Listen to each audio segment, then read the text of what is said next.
Okay, so moving forward to the next section of Battle of the Bastards. Now, the problem with all this is I'm gonna go off of my usual read through commentary because I just want to mix it up a little bit.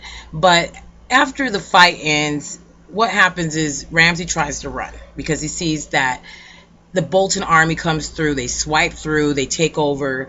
They take the little encirclement that they have and they smash it like it's like they smash them up just like you're playing Legos. They just smash it all up and they just run through and everything is just it's just over. It's over for Ramsey and he runs like a little bitch and he runs over to the end of the field, but John looks and he runs and he gets him. You know, he's free. But I think at that point he kind of thought for a second, what is she doing with Littlefinger? I think he kind of thought that, but then he was just happy to get out of that suffocation because he almost gave up on his life.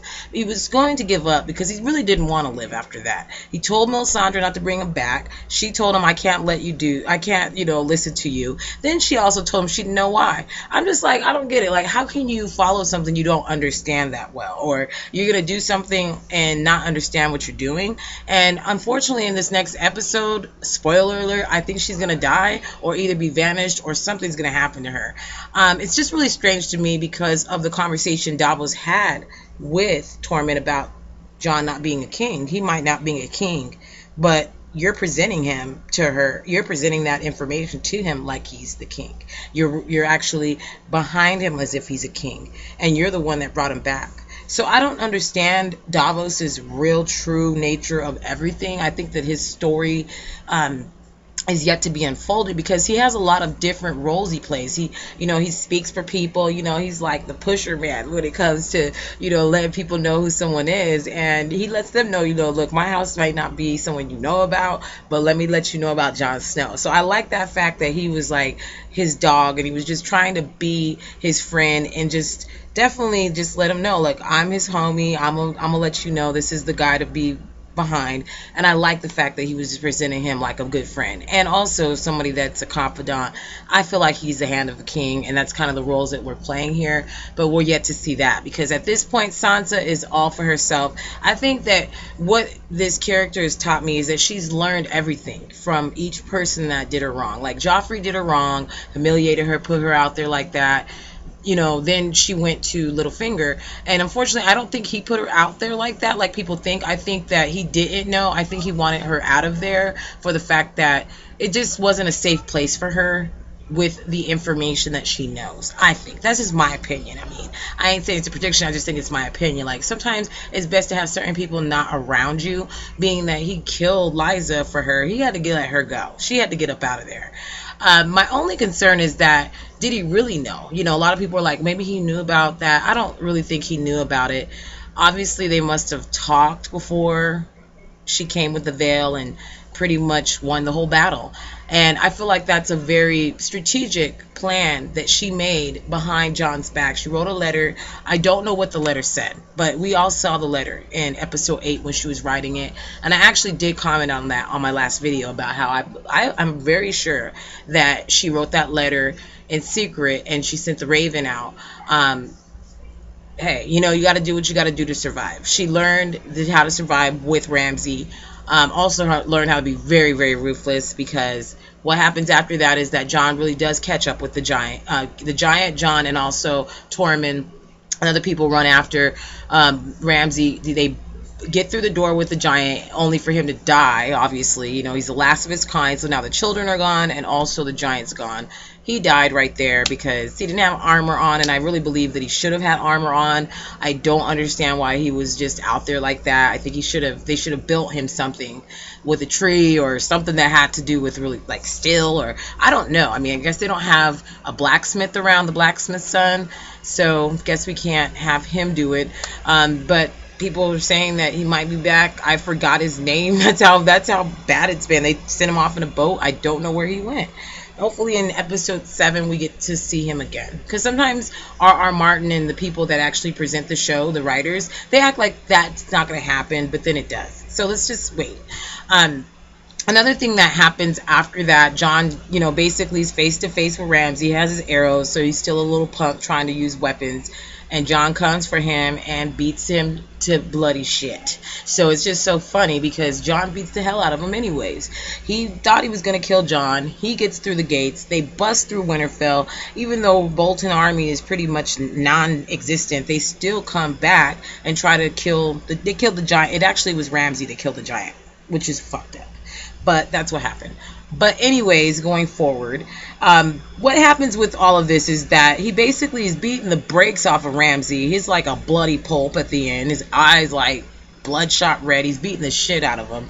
And he's just beating him. He's going gangster on him. He's doing it. He's doing his thing. After he does that, then he turns and he's like crazy beating the shit out of him, and then he sees Sansa like, oh my god. And I don't get that, because what she does to him later doesn't seem like a oh my god to me. I would have much rather gotten beaten to death than gotten what she did to him. So moving forward, what happens is after all of this happens, she basically goes and kills Ramsey. Okay? She told him, your house will disappear, your name will disappear, nobody will know who you are, you will disappear. And then she kills him with his own dogs because, see, Ramsey runs his mouth, and I think because Sansa's so quiet and observes things, she heard him say that he hadn't fed his dogs in 7 days when he told them that he was going to kill them and feed, all the people to his dogs. And so she got the dogs and ended up, the dogs killed him. Ate the hell out of his face, everything. A lot of people are trying to say that she's pregnant, and that the reason he said that she's a part of him. We're yet to see that. I haven't seen her wear any revealing clothing, and obviously it's winter time, so we can't see that. But it's gonna be, it's not, well, it is winter. I guess there it's always cold. I don't know. I'm not that into the weather, but it just seems cold all the time because she's always covered up, but she doesn't have like the dresses on where she's bearing her shoulders. Might just because where she's at. But I just really think that there might be a chance she might be pregnant. I think it would be good because it would kind of have the same scenario happen where you're like hiding the baby's daddy, and it would be just kind of give us a little bit more to like, oh my gosh moments. I would like that, but if it doesn't happen, then whatever. Moving forward, after that happens, I think that it kind of lets Jon know that she doesn't trust him completely, and I think that's well warranted, being that her mom hated the hell out of Jon, didn't even treat him like he was a part of the family, and I think she just kind of grew up with that state of mind of who he was. She didn't even like talk to him, I think, before. I don't even know. It's crazy. And I just think it's messed up to have someone live like that, and Ned never told him who his mother was. Like, I think that's very important for someone's life. And because Jon is still searching for who and what he is supposed to do, I think that that's the key to the Game of Thrones, that him figuring out who his family is. And I think they're going to end up saving that for the end. But we'll see. So at the end of all this, my thing is with Melisandre, she's going to get her judgment day, being that she killed that child. But I don't know if she's going to come back and try to say, look, hey, I killed her, but a life for a life. Just like the faceless men kill people, but they have to give a life if that one's taken in its place. So I don't know if that's what happened in that case. I really don't understand, like, if she knows that the Lord of Light chose someone, why doesn't she know who it is? I don't understand Melisandre's exact story, and I will delve into that a little bit more as the season coincides. Just to give me something to do, because we got to understand these characters to understand what they will do eventually. With this whole season, with Jon coming back and everything, I think it's just showing you levels of differences in his nature of who he is. And, he did want to die in this season. He wanted to die in that pile of people that were killing each other, stabbing and killing, and even Umbers were killing people on their own team because they just didn't know who they were killing, and couldn't tell who was who because of all the blood all over everybody. So it's just really interesting. I would say it's the best episode. It just gave me everything that I needed. Most fulfilling ever. The thing that I did not really get too into was the fact that Yara and Theon were they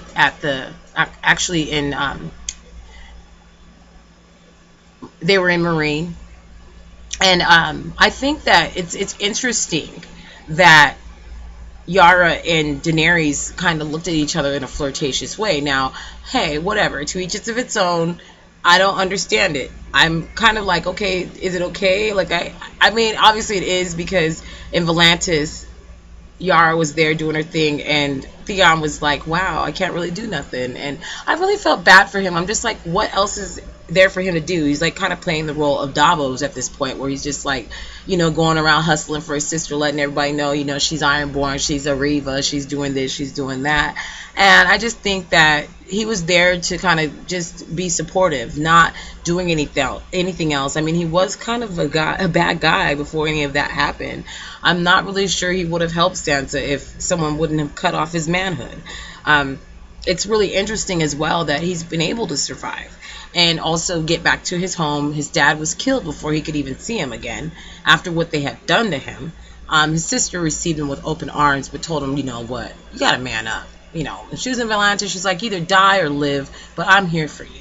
But she can't just baby him all day. He got to get over that, He needs to meet someone like Varys, or even maybe Grey Worm might be of help. So that way he could get over this situation where he can't have fun or do anything. I mean, maybe he can't do what he wants to do, but he can actually have a girlfriend if he wanted to, I guess. I don't know what it looks like down there.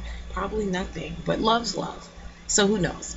But he wasn't a good guy before that, and I'm glad that he really didn't kill those boys, but he did kill some boys.